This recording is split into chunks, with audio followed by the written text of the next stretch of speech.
いつもご視聴ありがとうございます。下に白い塩ビの板を敷いたのですが、浮かび上がってしまいます。コンクリートタイルを置いたのですが、それでもダメでした。今は透明なアクリルの板を真ん中に敷いています。敷いてもそこまでは変わらないです。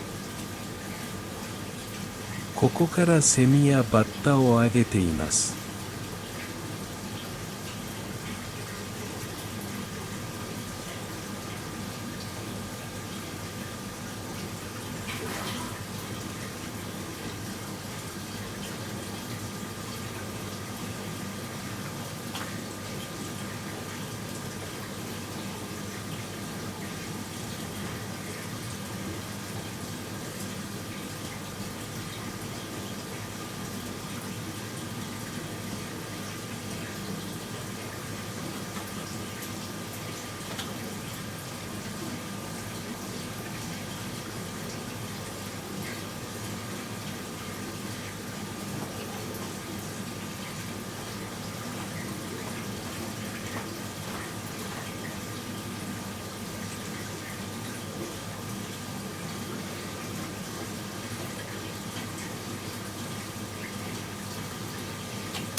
次の動画もよろしくお願いします。